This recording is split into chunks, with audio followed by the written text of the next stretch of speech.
Hey guys, it's Edgar with IAVA, going to you live with our press release or press event regarding the recent refugee ban. So tune in and stick with us. We're going to have more soon.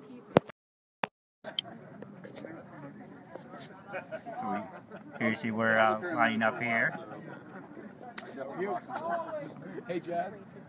And we're right outside the Capitol on the Senate side, so if you're in the area, please feel free to come along.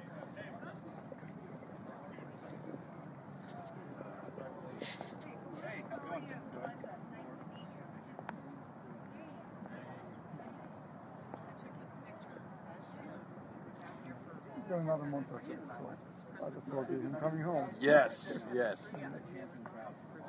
Probably not a good thing. Yeah, not a good look. Yeah. Sorry, I like this. You turn around. Or if you guys second, I want to introduce you also to Alejandro. He's been to both the hearing yesterday, our vet together. Oh, awesome. He's new to the group, so I thought maybe you could help show him the ropes, and I'm putting him in touch with Corey as well. Okay, cool. Yeah. Glad to meet you, man. Yeah, bless You local here to D.C. or Virginia or? no, just came down from Florida. Oh, really? Okay. What part? Miami. Okay. Fort Lauderdale region. I was born in Lakeland, so I got family down in Orlando, Winter Haven. Yeah, I was out in Orlando for a while. Awesome. It's a very, Yeah, so we're setting everything up right now, and we should be getting started around 4 p.m., maybe a few minutes later after that. So I no longer do this. What are you trying to get into? Awesome.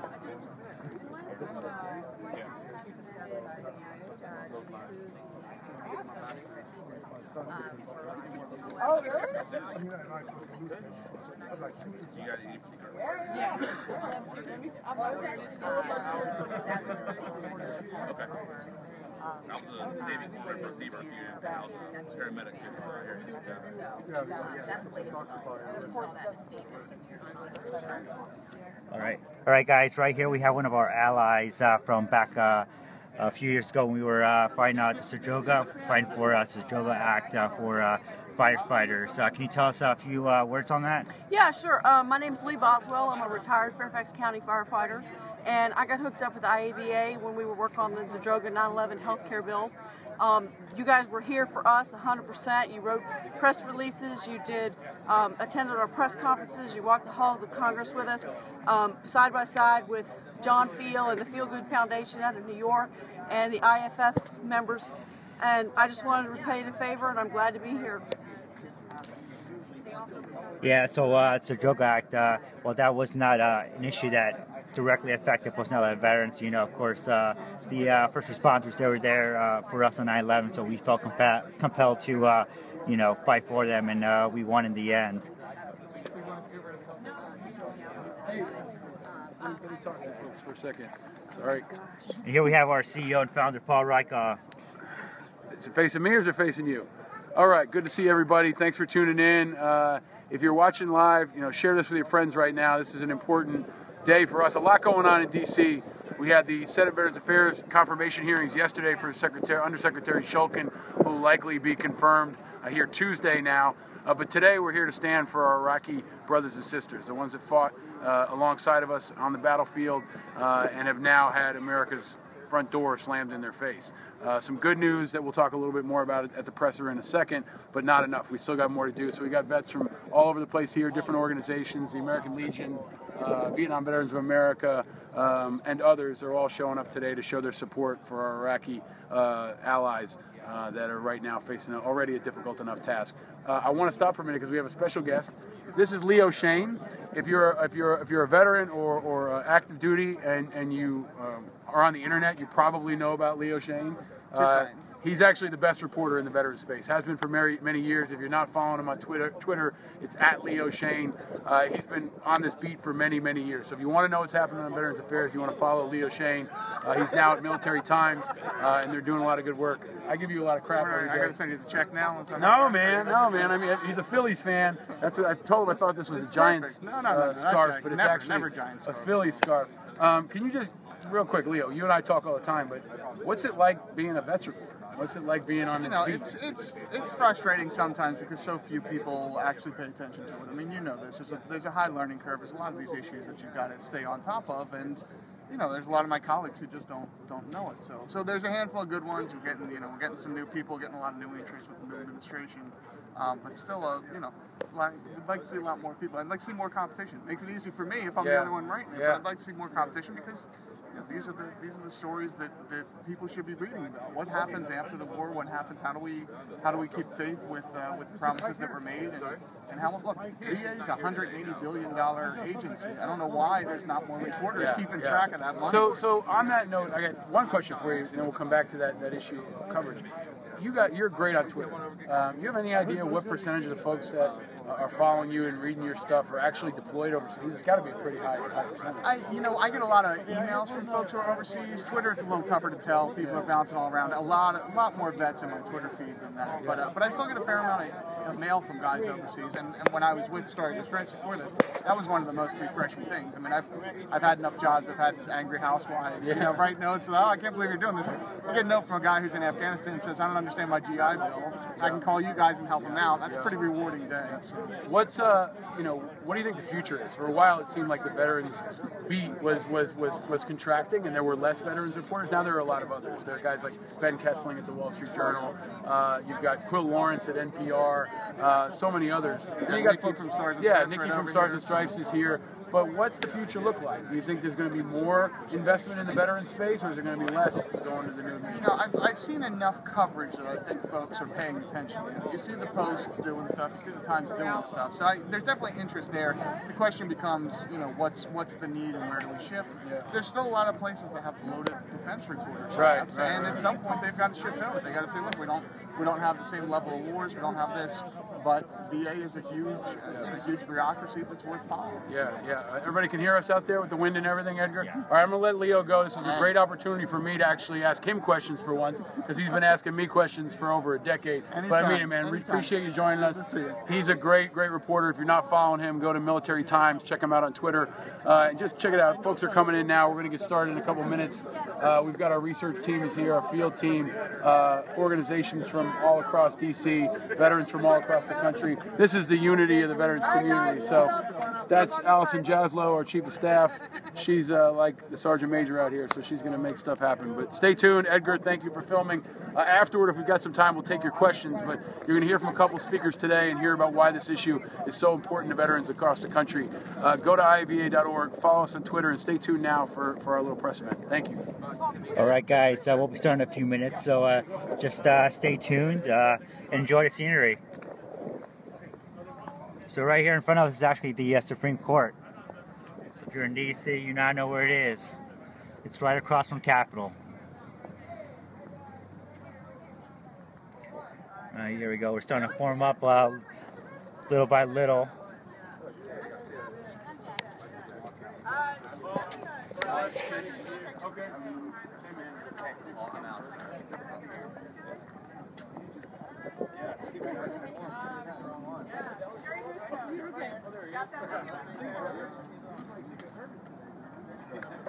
And so right here we have the press by the film. And over here we have our star intern, Antoine. Antoine, say a few words. Hey, happy to be here. Let's do what we came out here and do and represent, Yeah, how long have you been with IAVA? This is day 4. Wow, 4 whole days and you survived. You're not even a veteran. Kudos to you. Thank you, doing the best I can out here. Yeah, so Antoine, he's our star photographer. So, we wear many hats here, and that's one of the hats he's wearing today. Come on in, squeeze it in, everybody. Get the guy in the back with the great tie, let him in. Thor. I'm taller than everybody. I told you, we bring Thor. Thor has a sign, right? All right, we good to go, everybody? We get a suit, yeah, double count. Okay,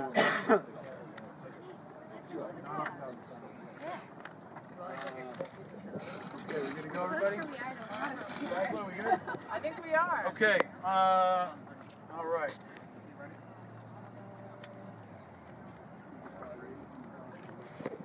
Squeeze it in. You'll keep each other warm.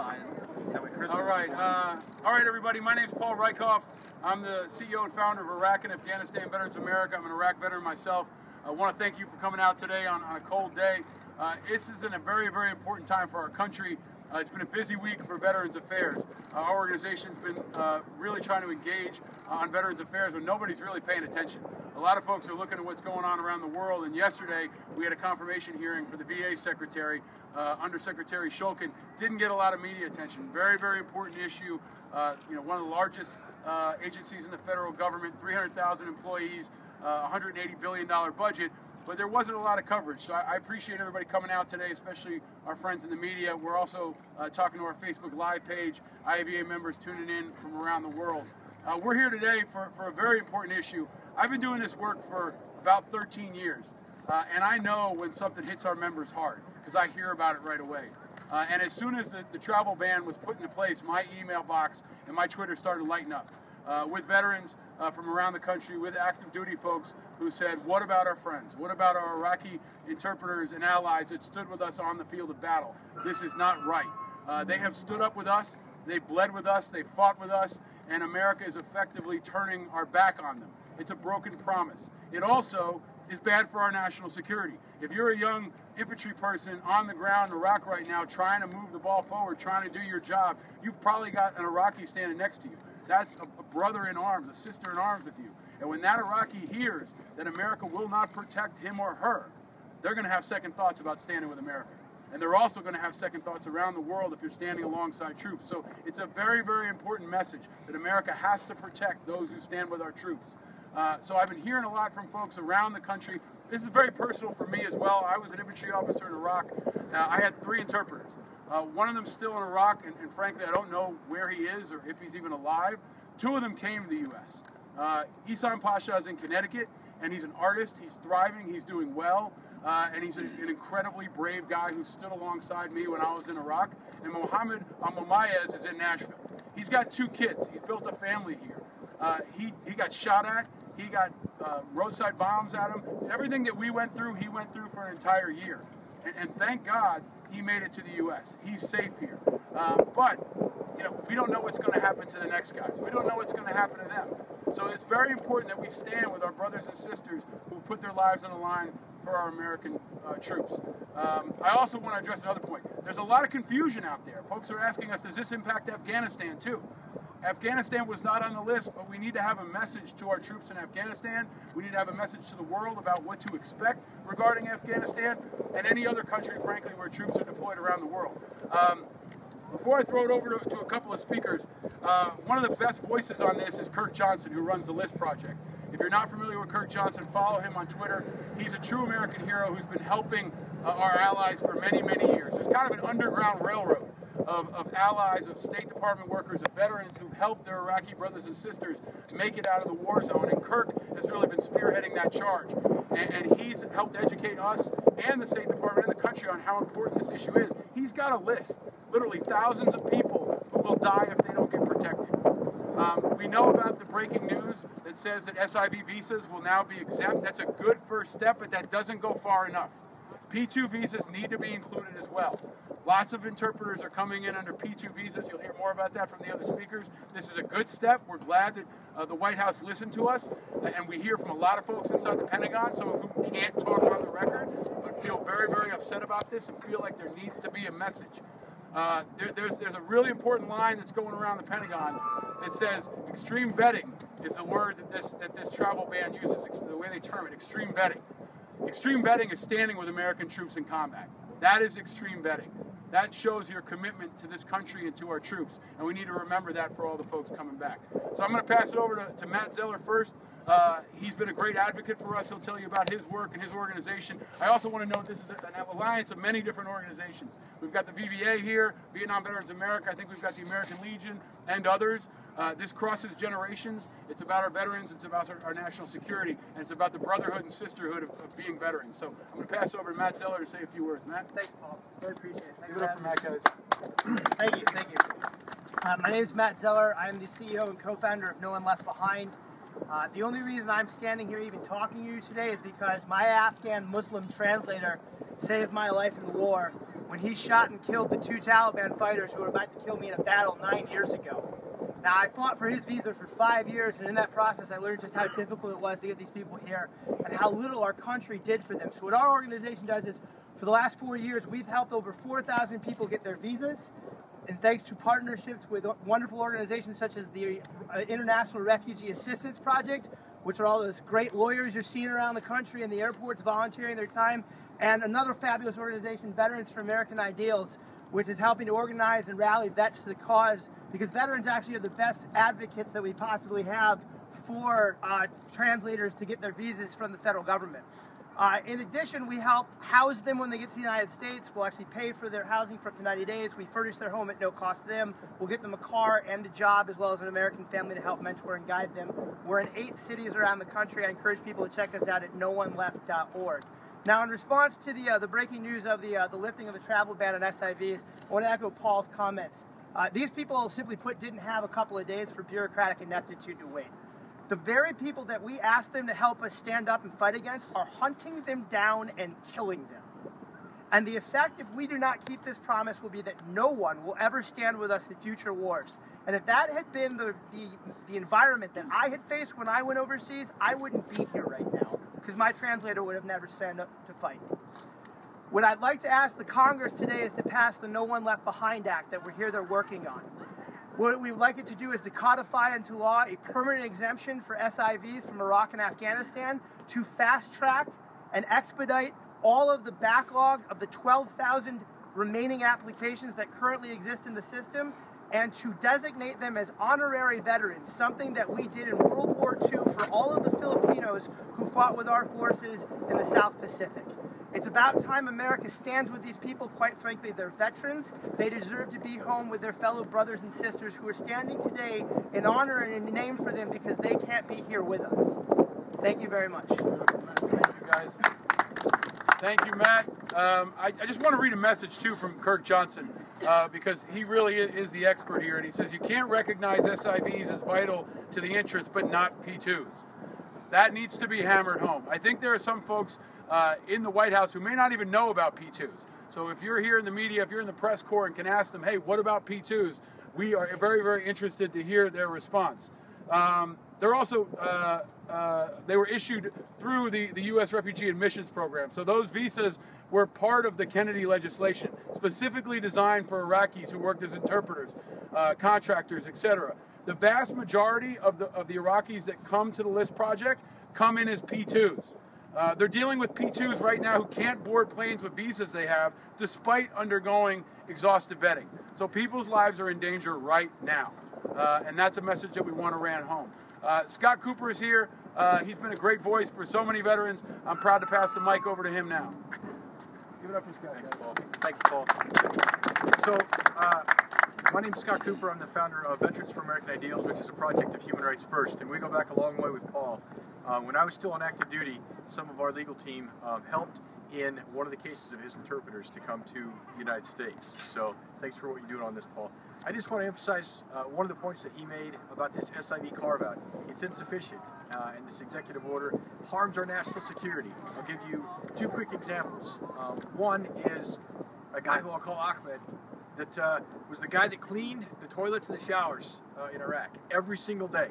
And that guy did amazing work for us for the many tours that I did over there. He was there on 2 different times that I was over there. He's still trying to get to the United States.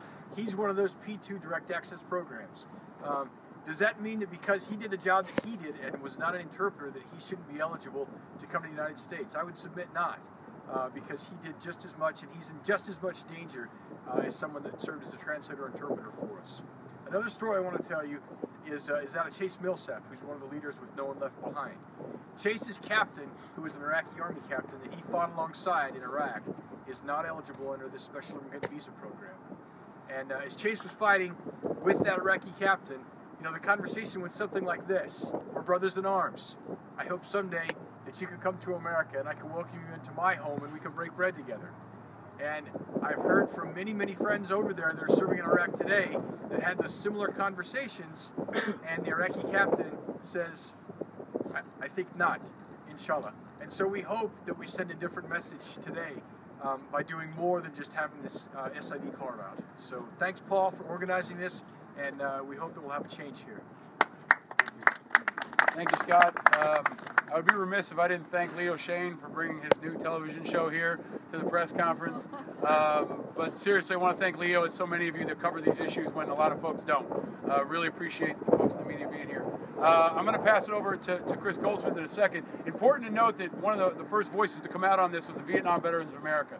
They understand. We learn a lot from our brothers and sisters that came before us.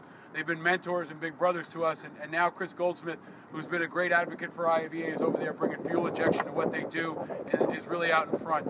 He's a powerful voice for our community and an outstanding leader. Please give it up for Chris Goldsmith. Thank you, Paul, and thank you to everybody who's paying attention to this issue. This is something that's incredibly important, and I think that something that should be recognized is that veterans here are continuing to serve. Even after coming home and taking off our uniform, we continue to serve. It's in our blood, it's in our DNA. You might ask, why is an Iraq vet working for Vietnam Veterans America? Vietnam Veterans America was started with a single principle, and that was leave no one behind. And that includes our allies and friends that we served with overseas. It doesn't matter if they were born in Iraq. They were wearing the same uniform as I was when we were fighting overseas. And Vietnam Veterans America has the lesson of living with 50 years of regret, of having left home some of their allies in Vietnam after the end of the war. And we are urging Congress and this administration to ensure that we do not relive that nightmare, that we do not inflict on this generation of veterans the moral injury of making every one of us liars. It is not acceptable to make us liars. I told my interpreter, Sandy, his name was Salam. Salam means peace, and it's tattooed on my arm. I told Salam that he'd be welcome in the United States when this war was over. Don't make me a liar. Make sure that Sandy is safe. Thank you. Thanks, Chris. Appreciate it. Okay, I know it's cold out here. Thank you guys for hanging in there. Every time it's cold or hot over here, I just want to remind everybody it's probably colder in Afghanistan right now. So a little perspective is always appreciated when I always think of those folks who are overseas. So batting cleanup today is another great voice for our organization and for this movement. Allison Jaslow is an Army captain, served 2 tours of Iraq, and now serves as our Chief of Staff. She's going to share her personal experience. She's been a rising voice in our community, and we're proud to have her here today. Allison, over to you. All right, real quick, you know, when I think back to my feelings over this last weekend, there are 2 things that I thought about as the ripple, you know, went through the news waves and, you know, chatter in all the veteran circles after the executive order. The first being all of our brothers and sisters who are currently deployed right now. You know, I think that we were all very passionate, those of us who served in Iraq, about those who we served next to, the Iraqi troops, interpreters that helped us, local allies that helped us with intel that ensured that we were successful in missions. But there are many troops abroad, not just in Iraq, but in, you know, Yemen, as we know, where a soldier just died, a Navy SEAL within the last week, that are relying on local nationals to help them do their job. And those guys are in the trenches. They are shoulder to shoulder with them. And the uncertainty that was created around this action is just not good for any of our troops abroad, not just now, but in the future. I'm glad that we're fixing this and moving in, you know, the right direction. But the other thing that I would underscore is, you know, folks like my friend Casey McCausland, who no longer is with us today, struggled for many, many years because when he was deployed in Iraq, his Humvee was blown up, his driver died, and his interpreter lost his legs. That's something that Casey, quite frankly, never recovered from. And if his interpreter needed to get out of Iraq and was turned around at JFK Airport, you know, I don't know an American that I served in the uniform with who would be satisfied with that action. And I think there's a lot of people in America who are rightly concerned about our security and about terrorism abroad. But I urge anybody, you know, who is working and motivated by those emotions to also think about the human impact, both on American troops and those who are standing shoulder to shoulder with us in the Middle East. Thank you. Thank you, Allison. A couple of final thoughts. When I was in Iraq, the most effective weapon for me, for my platoon, was my interpreter. It wasn't a gun. It wasn't a laser-guided missile. It wasn't an aircraft. It was a young man who put his life on the line for his community and for my platoon. That was the most effective weapon I had on the battlefield. So civilians need to understand that. The White House needs to understand that. And when I was on that battlefield, I walked with Mohammed and said, one day we're going to walk through New York together. He said, no way, man, that's not going to happen. I said, yeah, it will happen. America's not going to leave you behind. About 8 years later, we walked through New York, and he started his family in Nashville. This is about keeping the promise, and it's about standing with our troops, and it's about our national defense. And the message to the president, make this right. You can fix this right away. Send a message to the world, send a message to the troops. You all have seen the work that IAVA does. We've had plenty of times where before the press conference is over, we get good news that a change has happened. The White House needs to listen to our veterans. Listen to our veterans. They're saying stand up for American values and stand up for the troops. This is about, you say you support the troops, listen to them now. They're telling you how to do the right thing, and you can make this right now. So thank you guys for all coming out. I want to thank all the veterans who are here freezing their butts off. This is a true team effort, and thank you to everybody online. Please keep spreading the word. We'll stick around now afterward. But thank you guys for being here, and please keep track of this issue. Thanks, everybody. Sure. Thank you. We'll take that.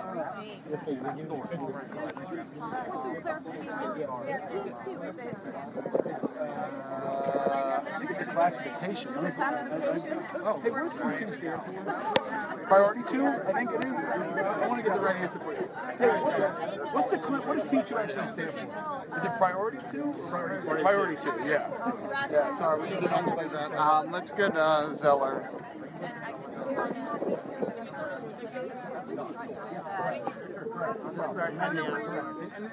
I was hard to know here. Like, it's Murphy's, right? Like, if you drove a truck,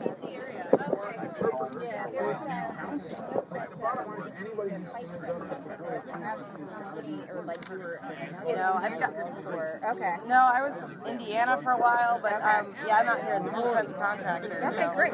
Reasonably accessible. Can we steal your side for a couple of quick interviews? No, I don't think we have. And I haven't been able to find time to call you for all this because he's cranking out releases. And it's like, great, I got the release and I got to call 3 other people. So we're trying to be as helpful as possible. So. All right, so Karen, this is. You want to talk?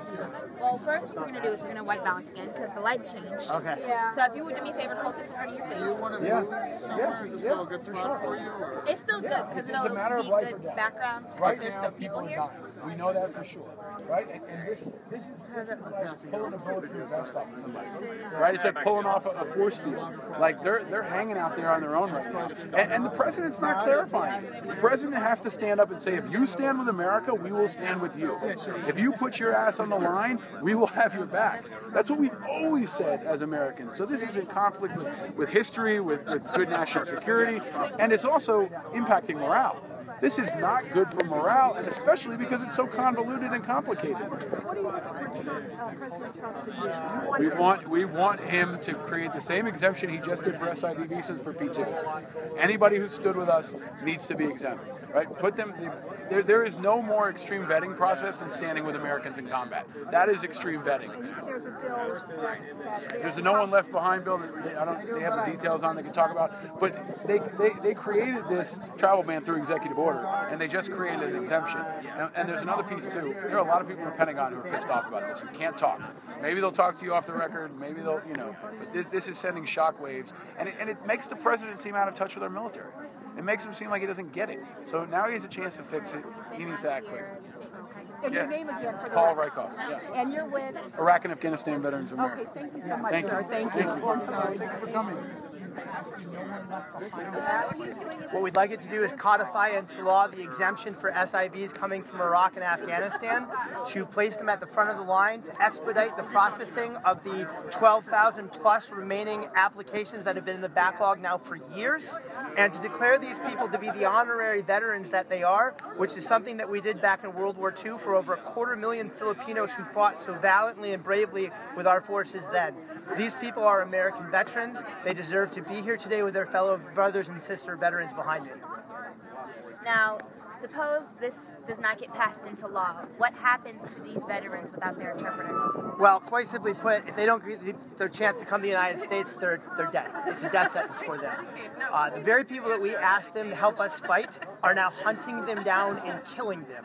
As an example to the world that America does not keep its promise, and as a message to people who might one day want to partner with us, that if they stand with us, that too will be a death sentence. That's what we're trying to prevent here. We're trying to prevent the absolute degradation of our credibility abroad, and what would ultimately a profound impact on our national security. Thank you so much. Is there anything else that you want to tell me that I might have forgotten to bring up? No, thank you. Not real quick, well, we still got you on.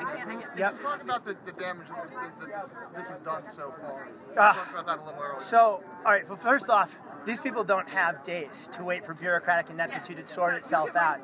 We already know of at least one Afghan translator who was killed in this time period by the Taliban while waiting for his visa. What we've heard is that there's been a halt on processing of visas at the State Department. We still don't have clarification of whether or not visas will continue to be processed. It's something the administration has refused to comment on. What we've seen from our Iraqi clients has been a profound impact on whether or not they can still trust us. You know, think about this. If you were moving to a country forever, what would you do? You'd quit your job, you'd sell your house, you'd sell your things, you'd take your kids out of school, you'd say your goodbyes, and then you'd leave. Many of these people did that and got as far as being actually on the airplane, getting ready to take off when they were pulled off the plane like criminals and sent back to a country where they are now homeless, unemployed, and still facing the exact same persecution that they were trying to flee in the first place, but now without any type of resources to assist and help them in their survival. You know, we would never treat an American-born veteran like this. Why are we doing it to these people? Because they didn't win the birth lottery like I did? The only difference between me and the guy who saved my life is that I'm a 1-tour combat vet, and that guy is an 8-tour combat vet who has saved the lives of 5 different Americans. He's killed on 5 different occasions on behalf of our country to keep our fellow brothers and sisters alive. That's the type of people we're talking about. And yes, Paul Rykoff is right. Extreme vetting ought to be that you stood shoulder to shoulder with an American in battle, period, the end. Thank you so much for talking. Thank you. Do you mind if I... I'm sorry. So brothers and sisters, I hope you enjoyed this statement. Like I said, we're up to brothers and sisters. All right, guys, that's all we have for now. Thank you for tuning in. Definitely contact your congressmen, your senators. This is a very important issue. We need your support. Thank you for tuning in.